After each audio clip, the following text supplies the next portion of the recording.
So, I haven't had the chance to boil my presentation down, so I'm not repeating a lot that Alan said, and I'm cutting some of the things that are in my presentation. We can talk more about it later. So hopefully it won't be too awkward. I'll start off by saying that I start off with the memory of Lafayette being so strong. Jacob Collamer addressed Lafayette when he arrived in Royalton, Vermont on June 18, 1825, and his speech expressed a very common theme. There's many speeches during the farewell tour, as you might imagine, and they had a lot of common themes, and this is how Collamer started out.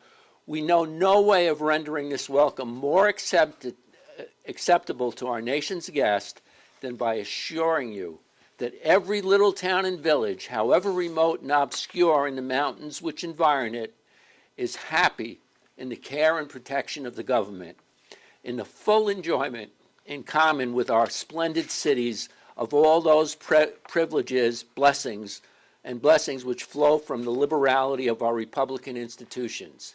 And who are those Republican institutions due to? Lafayette and his compatriots.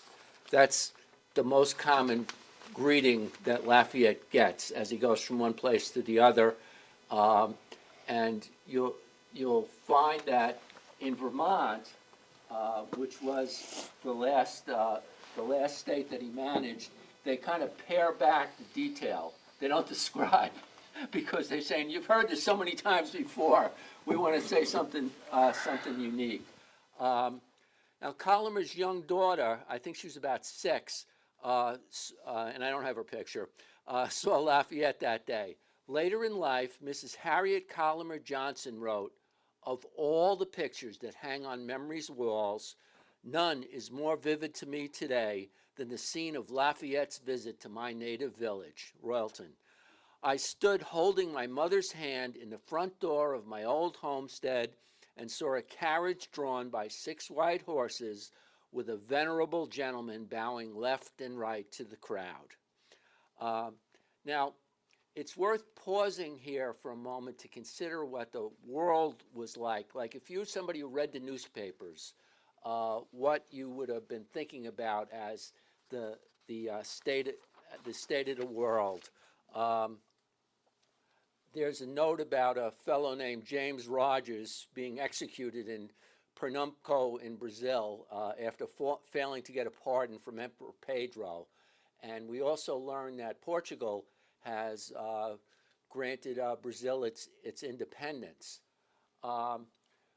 Vermont guy John Peckham Miller has written to the newspaper. John is in Greece, helping the Greeks fight for their independence from the Ottoman Empire.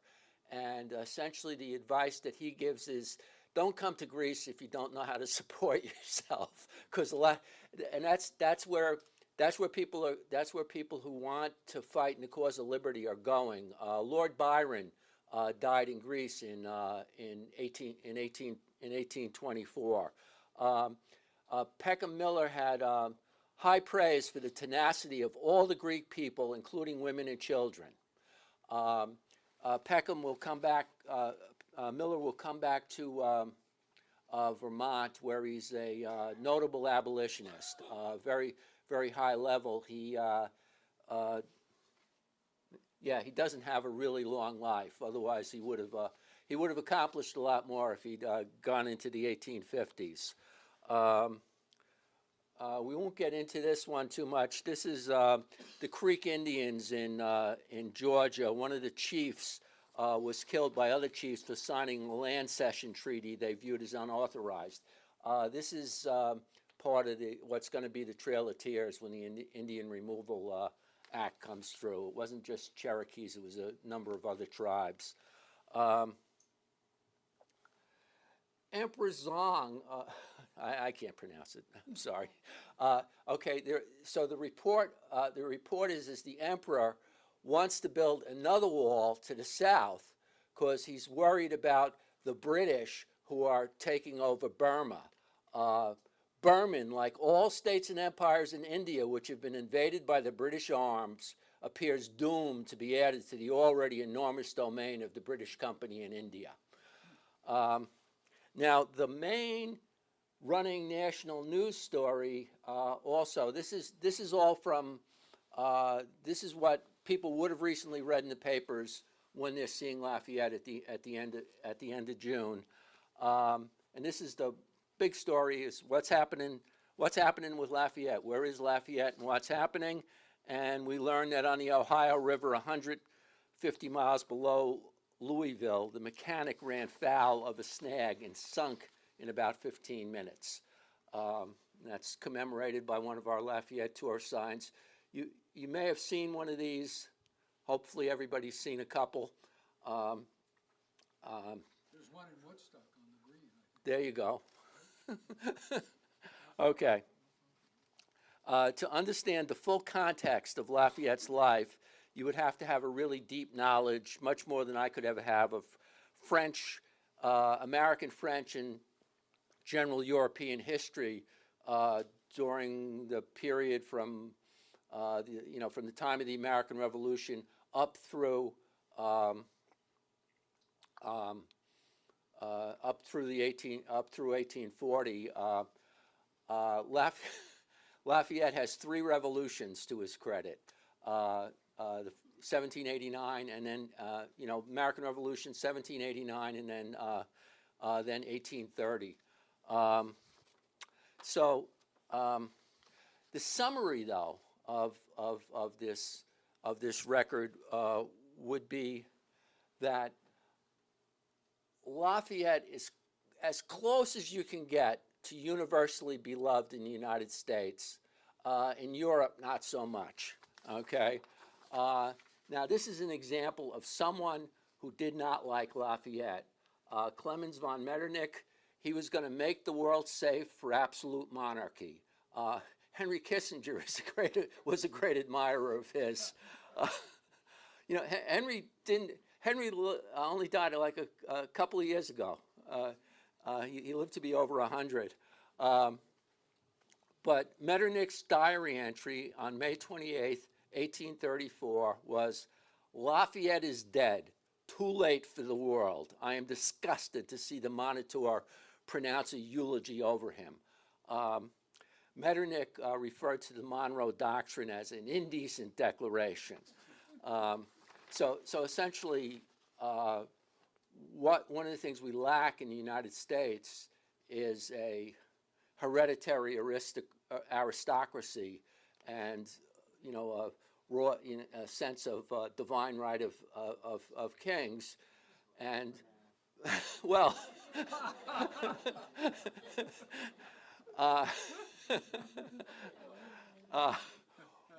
Whereas in Europe, that's still a thing. Like they still in France, they still keep track of who's supposed to be the king. It's Louis the 20th now, I think.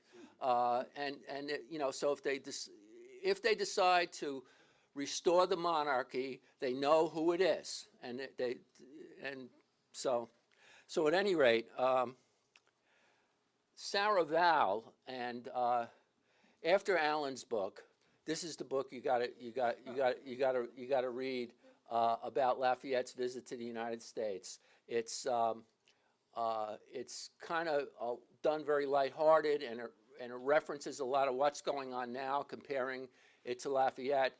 But when I reread it, it's solid on what it does say about Lafayette. But at any rate, Sarah Vowell wrote, "More than anyone on earth, Lafayette was mournfully aware of the uniqueness of the American Republic he had fought to build." Now, it's conceivable that people thinking Lafayette is going to visit, okay, that if they have an image in their mind, this might be it. This dashing young French aristocrat, 19 years old, made a major general in the United States. That's not what they got. He's older, stouter, has a cane.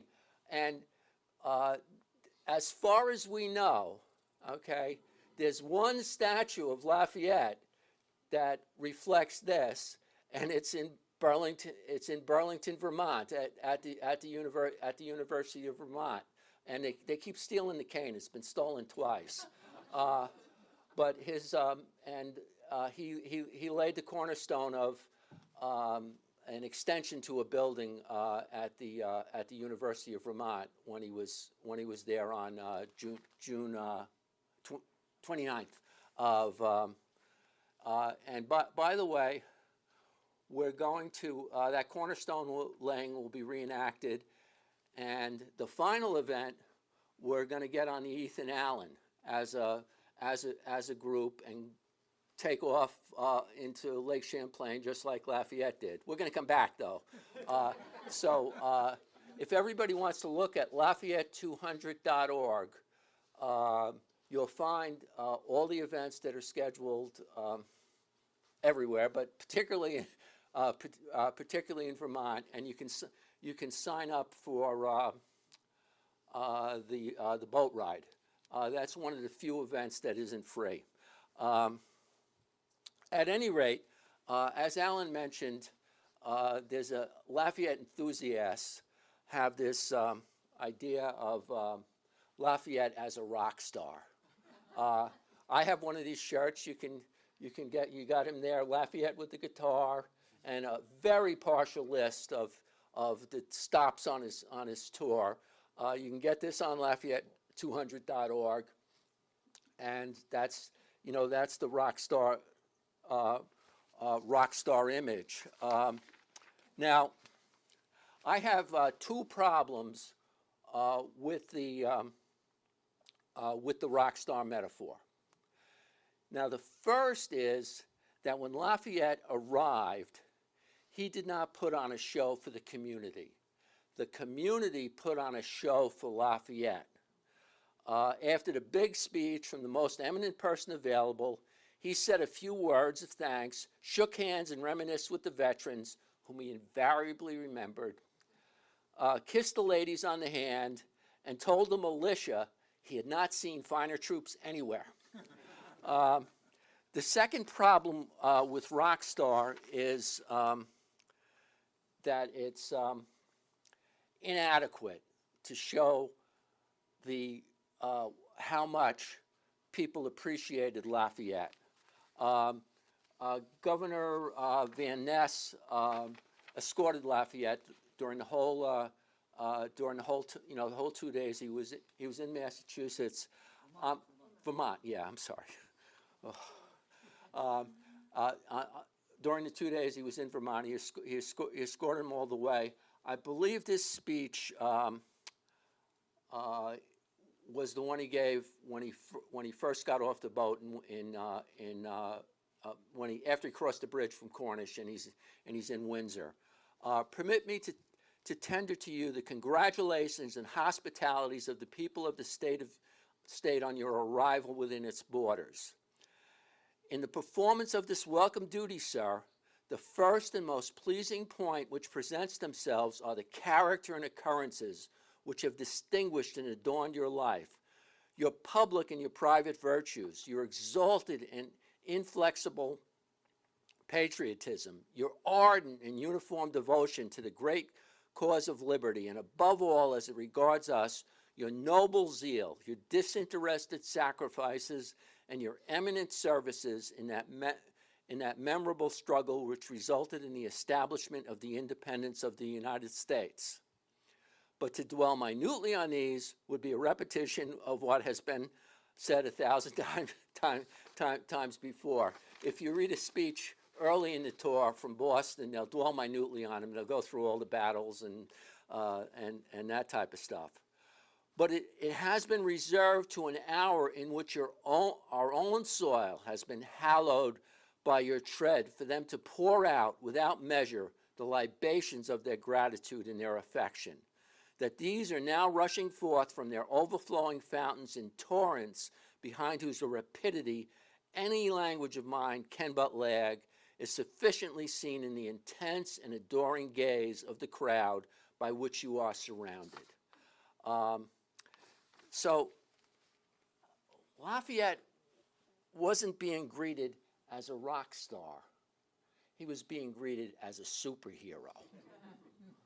I mean, in terms of the analysis. Now, every superhero has an origin story, and I'm going to give you Lafayette's. I'm going to try to give you Lafayette's origin story much more quickly than I usually do. I mainly draw from The Hero of Two Worlds by Mike Duncan, and it's a really good source.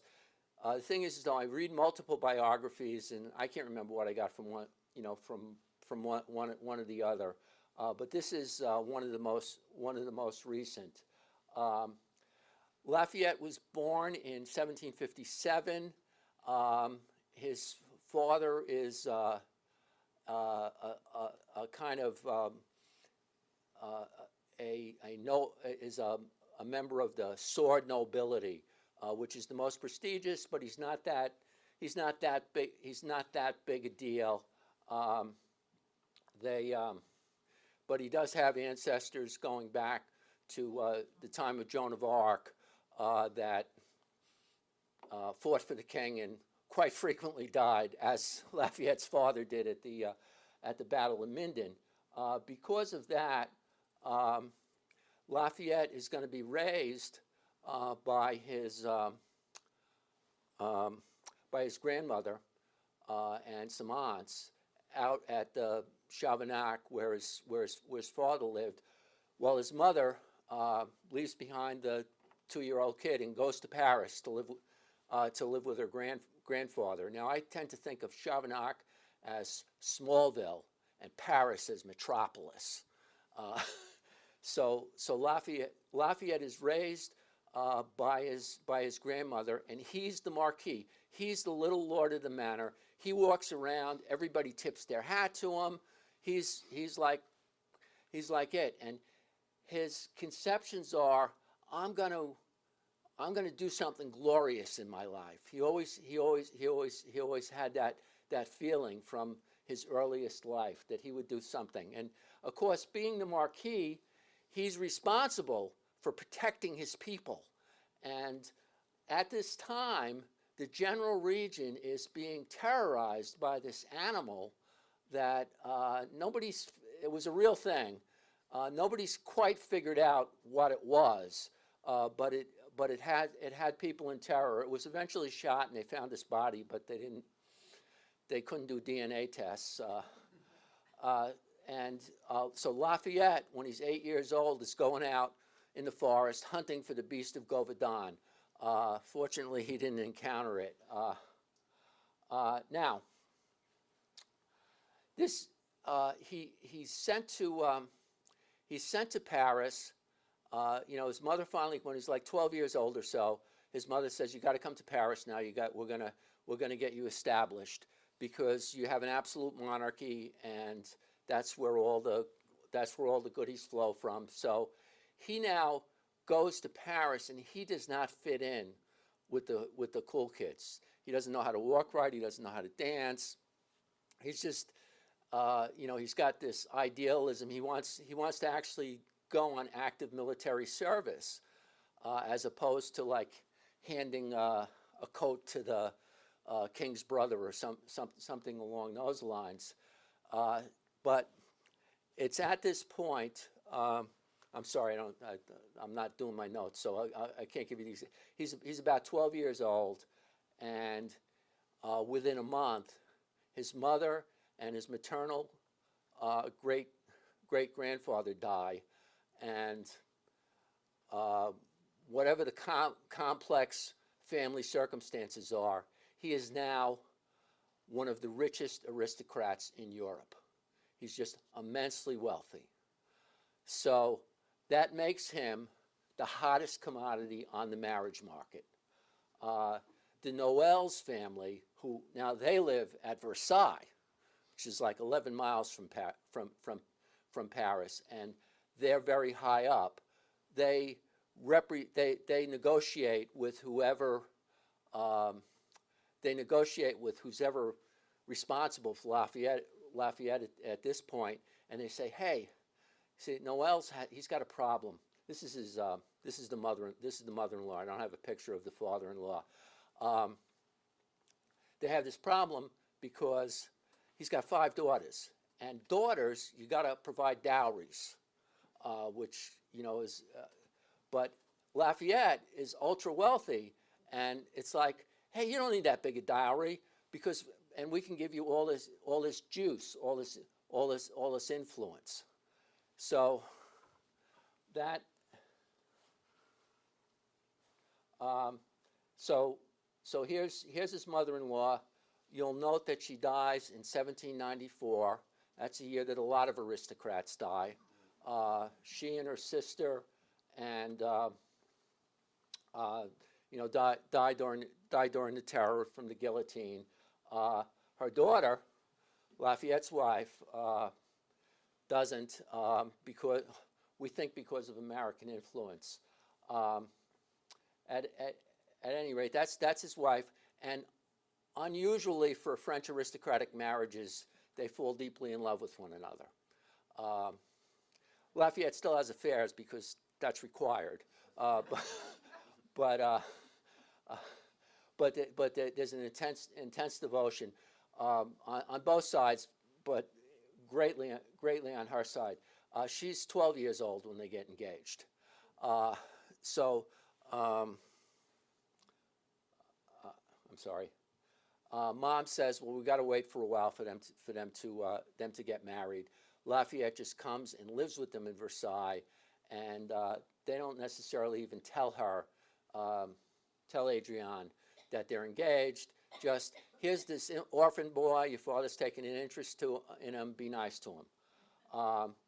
But what that marriage does is it gives Lafayette his second superpower, which is influence. He's connected now. He's going to strain those connections. He's going to almost break them, but he's got these connections. He's really some ultra wealthy, lot of connections, and these are his high school buds: Louis XVI, Louis XVIII, Charles X. They'll all be sorry that they knew him,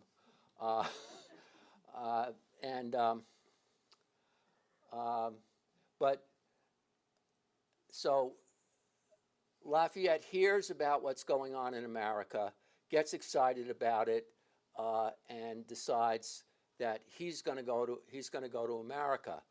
Silas Deane, who recruits him, says, "Well, we make you Major General," but he can't really help him get to America or anything like that. But remember, Lafayette has a superpower. He's ultra wealthy, so he can buy his own ship, and he takes about a dozen to 20 other people with him. And when he gets to America, Congress is a little tired of these foreigners coming. A lot of them can't speak English. They want high positions, huge salaries, and so there's a little bit of rebuffing of Lafayette's crowd. But people in the Continental Congress realize how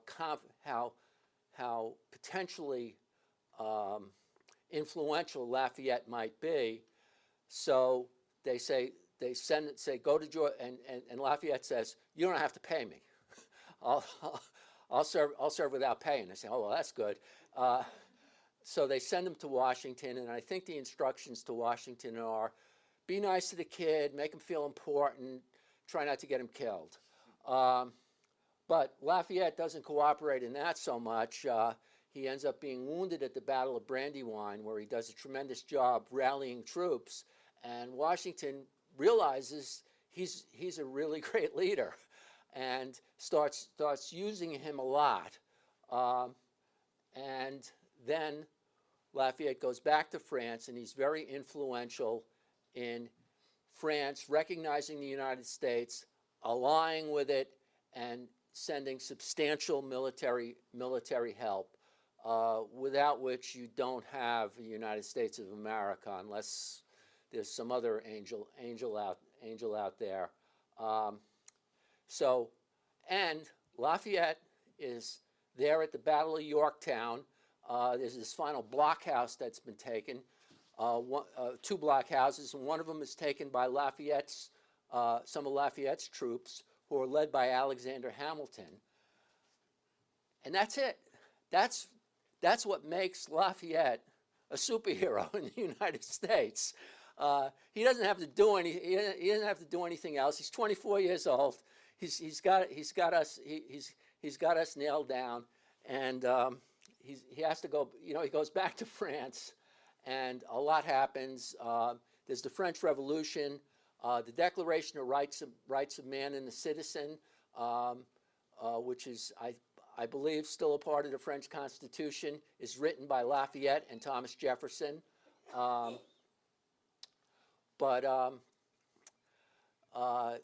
This is where the divided popularity comes into play. Lafayette believes that the best thing Lafayette believes the republic is the ideal form of government, but it won't work in France. So France should have a constitutional monarchy. So everybody hates him. The Louis XVI doesn't want to be a constitutional monarch, and the more extreme people on the Republican side don't want kings. Lafayette is up on the front line because France now is being invaded by all these powers that feel threatened by this crazy idea of a government like right next to them that's going to try and govern himself. He's up on the front line leading troops, and he's summoned back to Paris, and he knows if he goes back, he's probably going to be executed. So he ends up crossing the lines, and he gets caught by the Austrians, who don't like him for the opposite reason, and he ends up spending 5 years in a dungeon. And Adrienne and the two daughters come and stay with him in the dungeon for 2 years. She wants to visit him. They say, if you go in, you're not coming out. And she's okay. And she's with him for 2 years. George Washington Lafayette, the son, is staying with George Washington in Virginia. So that's Lafayette, the superhero. And I'd like to talk a little about the effect that he has in the farewell tour, a very important effect. And the 1824 election is extremely bitter. The party system has fallen. The first two-party system has more or less fallen apart. There really aren't any Federalists anymore, so things are very fractured. I'm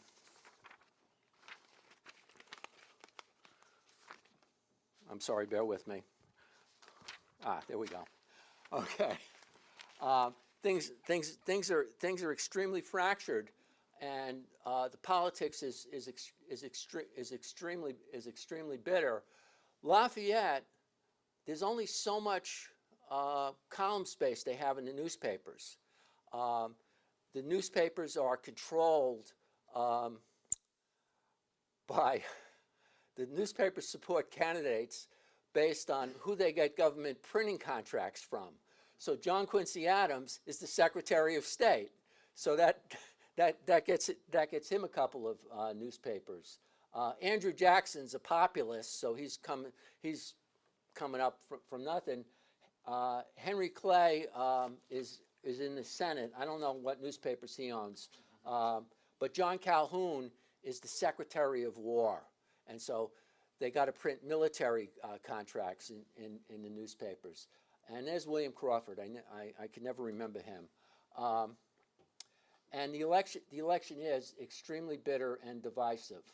But we have something here from Alan's book that sheds some light of the possible effect that Lafayette might have been part of the thing, because people would be bitterly divided, but when Lafayette came to town, they were just competing to show him how much they loved him.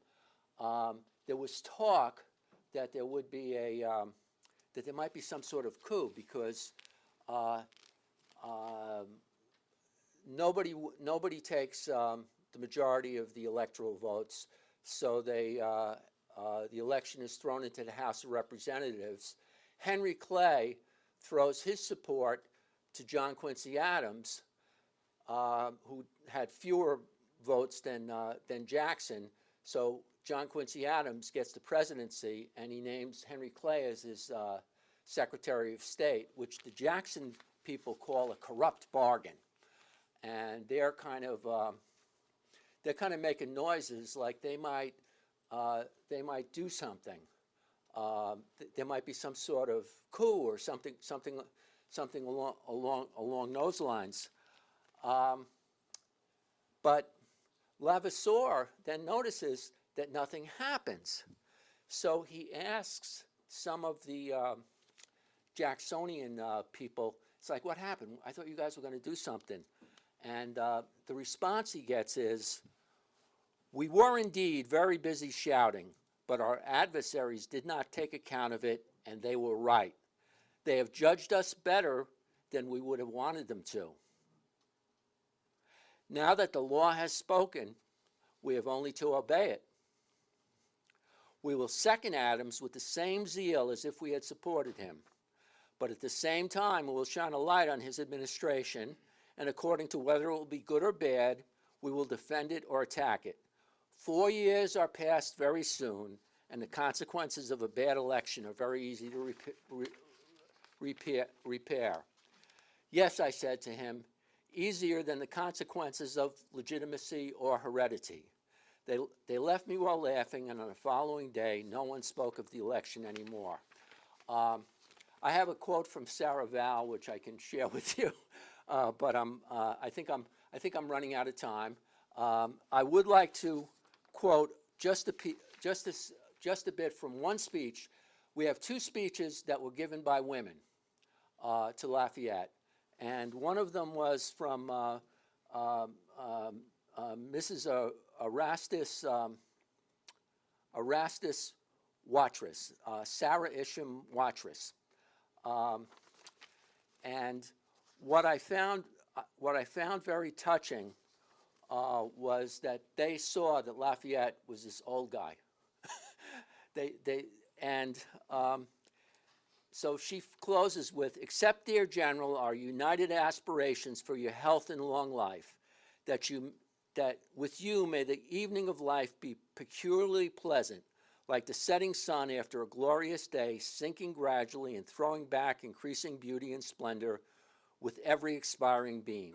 May kind hands and affectionate hearts soothe and administer to every want and smooth the pillow of declining age. Was she in Montpelier? Yeah, Montpelier. Yeah, in Montpelier, there was a lot the night of the 28th, and then in the morning of the 29th, the ladies had a thing for Lafayette. Women were not supposed to speak to a general audience of men and women, so they had their own little thing for them.